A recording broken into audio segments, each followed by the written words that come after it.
Welcome, ladies and gents. Chris Andre here. You can find me at BetBoxing on Twitter for boxing-related tweets, or you can subscribe to the channel and click that notifications button and get a new notification whenever a new video is uploaded. Please hit that subscribe button, hit the like button for all the videos. Let's get this channel growing as much as possible. Before we get onto today's topic, just to update you about what went on last week. I know a few of you have been asking me about this. Steve Goodwin, the boxing promoter, gave an interview with Martin Theobald, which they do quite often, obviously, on Steve's show. And he was talking about being supportive of the concept of a mandatory COVID jab for fighters. If the British Board of Boxing Control were going to bring that in, he was indeed supportive of it. He wanted to see it happen, essentially, and also for fans. And I took a bit of an exception to that, so I left a comment on their YouTube channel. You can see the comment in the description box of this video. I'll put the actual tweet link there, and they invited me on for a debate because they basically challenged people to come on and debate it if they disagreed. I sort of asked if they were willing. They graciously invited me onto the show. We had a really nice chat. You know, they came across as gentlemen. It was a very fair interview. You know, they weren't cutting me off. There wasn't any Piers Morgan thing going on. They let me speak. They let me give my opinion.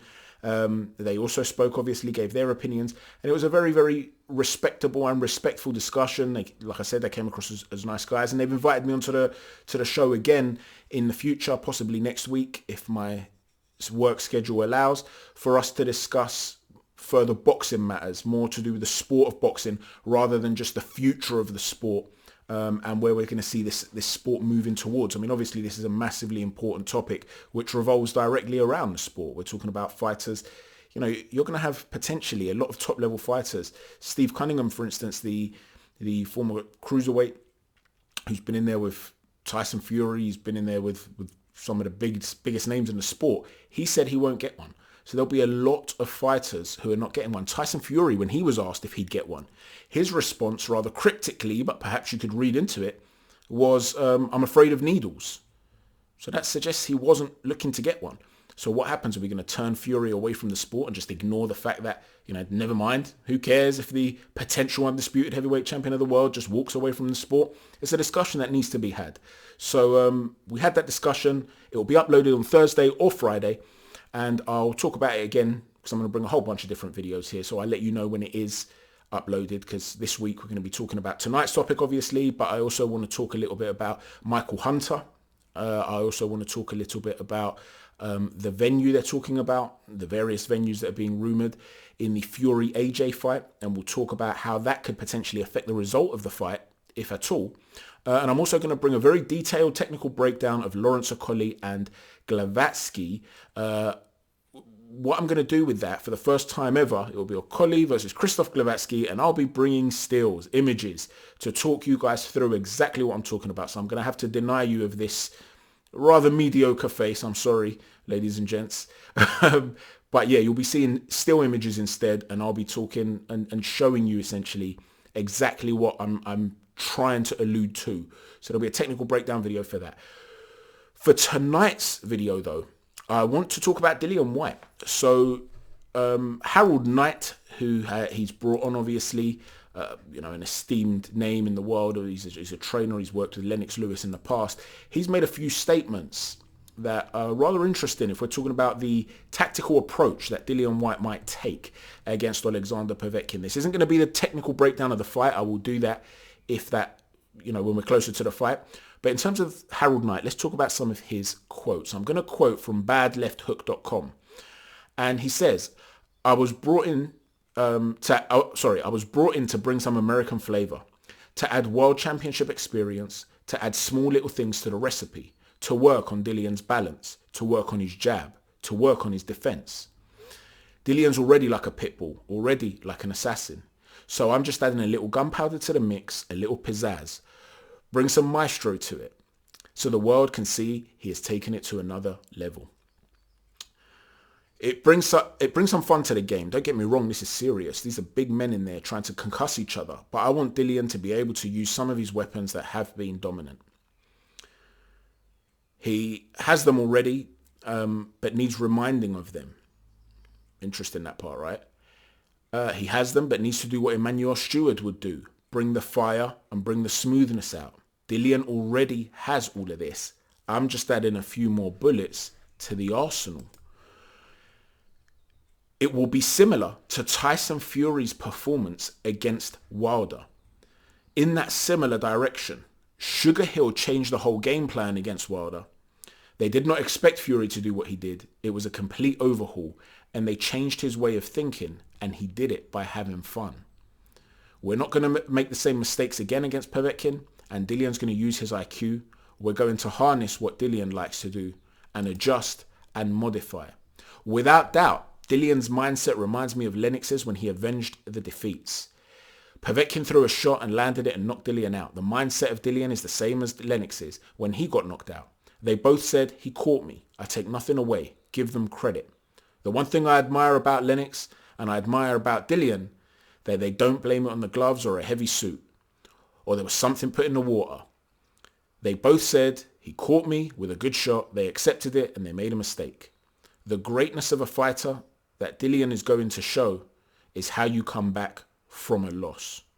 So there's a lot to dive into there. So let's start. First and foremost, he's clearly pining for the job long term with that little dig at Deontay Wilder. He's firmly in that Dillian Whyte mindset and camp now. In terms of the approach, well, I hate to break it to Mr. Knight, but it's no longer going to be a surprise if he's talking about it publicly. It could be a bluff, could be a double bluff, and they really are going to do this. Who knows? He might just be talking honestly because he doesn't think it's going to make a difference at all. But let's take what he's saying at face value for a minute, and let's assume that they are going to walk Povetkin down. They're going to be very aggressive and they're going to go for it. Now, he's right to talk about some of the weapons that Dillian has, and they have to bring a bit of smoothness to that. Use that very, very good jab that he has. Dillian has a very underrated, very rangy jab. It's a long jab. It's underrated. He can pour with it sometimes, but he can also pump it out, and he's heavy-handed with it. One of the issues that I believe Dillian Whyte has if he's going to walk Povetkin down is, I'm not saying it's the wrong decision to do, but one of the dangers of it is that you walk onto something bigger. Because what happens is, Povetkin is the sort of guy who wants to slip that first phase of attack and lead with power shots, whether they're left hooks to the body, which he used to great effect in the first fight, or he wants to jump in with left hooks to the head or right hooks around the guard, or come in through the middle, make out as if he's going to come with something wide, and he comes in with a short power right hand. There are many, many ways that he does it. There's a lot of variety, but ultimately what he's looking to do is come in a sneaky fashion when you're not expecting it and launch himself into shots. If you're going to walk a guy down, I'm assuming you're going to do it behind the high guard, jab your way in. If that's what you're going to do, you're going to have to be very defensively responsible. But the distance control's also got to be very, very good. It's got to be right on point. Because if you're too far out, for a guy that likes to launch in, even if he takes a couple of steps back, which he was willing to do in the first fight, by the way, he was willing to take a couple of steps back. If he's willing to take a couple of steps back and you're looking to walk him down and you give him too much room to maneuver, he's going to be able to jump in. He's going to be able to have that launch, that platform. Think of it like a diving board where you're going to run and then jump off a diving board. Well, if you want to jump off that diving board and get a good distance, you're going to need a bit of a run up, okay? Whereas if you give him that space to be able to have that bit of a run up, so to speak, just to be able to slip a shot and come in with that power shot, then you could walk onto something. Now, it's an analogy I've used in the past. If you're going to have someone who's holding a pad and you're going to hit that pad and his hand's floppy, okay, his hand's floppy, and as you hit it, his hand goes back. There's not much resistance there. So the power doesn't really measure up. Now, if he keeps his hand solid and you hit it, there's a lot more of a connection there, right? You feel that resistance more. Well, if as you throw the punch, he moves into it, there's even more of a connection behind that. Okay, so as Dillian Whyte's walking in and he's trying to force his way in, if he then walks onto a big launched power shot from Alexander Povetkin, it could be over. So he's got to be perfect with both his guard, his high guard, and being defensively responsible. Don't try and come in with low hands and trying to pop out, because they're talking about fluidity and aggression. Don't try and don't try and do something you're not used to doing to be fluid just to try and set up one big shot and try and employ, upper body movement. That's not really part of your game when you're Dillian Whyte. If you do that and you make an error and you walk onto something, it could be all she wrote. Alternatively, they're talking about obviously using that jab. This is something they have to do, in my opinion. They have to occupy Povetkin with a jab. He's very, very good, obviously, at bypassing the jab, Povetkin, because he's a smaller heavyweight that has always looked to bypass that first phase attack, that first jab to get on the inside. But like I said, Dillian's jab is rangy. Use that jab to good effect, especially to the body. If you're throwing it to the chest and to the belly, it becomes difficult to come under.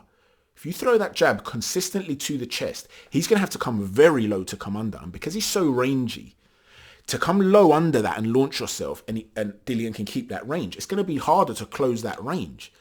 So rather than consistently trying to pop a jab to the head, which is something Povetkin's really used to, I would like to see him using that sort of Floyd Mayweather, Badu Jack stroke, Andre Ward type jab to the body, that spear-like jab. And what we saw when we saw Povetkin fight Anthony Joshua in their first fight, that was a brilliant fight. I had Povetkin 4-2 up. He'd hurt AJ. I think he broke his nose too. He'd rocked him. He was ahead. But AJ made a bit of an adjustment and he got on his toes. Like I've said in the past, AJ can box off his toes. He can box on the back foot. A lot of people don't give credit to AJ for this. A lot of people think that he only learned that post-Ruiz. The truth is he's always had it in his locker. He's just developed it a lot more now and he's better than he was at it. But he got on his toes and he started to shoot shots to the chest and to the body. And it stopped Povetkin from being able to close that range, and it started to wind Povetkin at this older age that he's at. So what I'd like to see Povetkin do is to consistently target that chest and solar plexus from range, just to keep him off balance, soften him up, be defensively responsible. A lot of people want to see him get on the back foot as well. I don't think that's Dillian's game. Dillian's quite top heavy. I don't think he's got that game he can walk around the ring and throw a jab, but Povetkin's very good at cutting off the ring and closing the range quickly. I don't think he's going to be able to close the range I don't think he's going to be able to maintain the range consistently. So he's going to have to mix it up between walking him down and coming away and fighting off the jab, off the back foot. But do it by destabilizing him by targeting the chest and the solar plexus. At least that's my take on it. What I'll also add, I'd lost my trail of thought there, so I had to have a little pause just to remind myself. What I'll also add is that one of the things Dillian Whyte tends to do a lot is what I like to call a bit of a trigger counter. A trigger counter. He'll have his hands up as you throw a shot, or even if he doesn't have his hands up, as you throw a shot, he will try and bring a block about, and often he'll bring his hands together. Or whatever it might be, he'll catch a shot in some way. Not catch it in the way of Floyd within a slick way, trying to literally, catch it with a palm, or Andre Ward. It's just any sort of deflection or block. The minute he feels that connection, it's a trigger. You throw a hook, the minute it lands, it triggers him to fire his own shot. And what that can do, if they're big, powerful shots and they're accurate and your timing's very good and like I said, you're accurate, what can happen is that as the opponent comes in to want to unload on you, he becomes tentative because every time he throws a punch, he's at risk of you punching with him and it triggering your offense and you have an effect on him. But for high level guys, you're also providing a pattern. He knows that when he throws a shot, you're going to look to take it on the arms and then react with a trigger counter, right? He knows that. So what does that enable him to do? Well, it enables him to do something like throw a throwaway shot, slip to the left, knowing that a counter right hand's coming, slip to the left and throw an uppercut through the guard and knock you out, just like in the first fight. So you look to counter the attempted counter. And that's going to be a potential risk for Dillian Whyte. So if I was Whyte, one of the things I'd say is I would not constantly employ that with Povetkin. Be a little bit more patient. When you want to put your foot on the gas and go forward, fine. But there have to be times where you block without that trigger counter. Block and feint. See if you then get him to slip and then counter that slip. If you catch the shot and then feint and he tries to slip a shot, say, or do something to come back at you and you're prepared for that, you can counter the attempted counter. So he's going to try and counter your counter, but you then counter that counter, right? I know it sounds complicated, but the point is you start to break up your patterns of fighting. You don't give him what the typical patterns are because that's what he's looking for. How do I think the fight will go? Like I said, I'll do a more detailed technical breakdown closer to the fight. But yeah, this could go either way. I'm leaning towards Dillian Whyte, but it could go either way. And I'll give a detailed technical breakdown to explain why. Let me know what you think, guys. What do you think about the talk of him being a lot more aggressive? This is Dillian Whyte. Do you agree with Harold Knight and his approach? Obviously, it's a guy that's been in, he's got experience. He knows the sport. So I'm not undermining him at all. But if he's telling the truth and they're going to be ultra aggressive like Fury was and try to just not aimlessly, but try to really fluidly walk Povetkin down, do you think that's the best approach? Do you think he should get on the back foot? If he does get on the back foot, do you think that it's going to be a situation whereby he just doesn't have the foot speed or movement or agility to do that for 12 rounds or as long as it takes against Povetkin? Do you think he has to mix it up? And if he does mix it up, do you agree with me that he has to be very careful when it comes to the distance control? How do you stop Povetkin from coming inside? Do you agree with me that he has to target the chest and the solar plexus with that long-rangey jab and then think about bringing the power shot in behind that when the time's right? You know, let me know. Maybe you think a completely different approach is needed. Let me know what you think. Thanks for watching, everyone. Chat to you soon. Take care. God bless.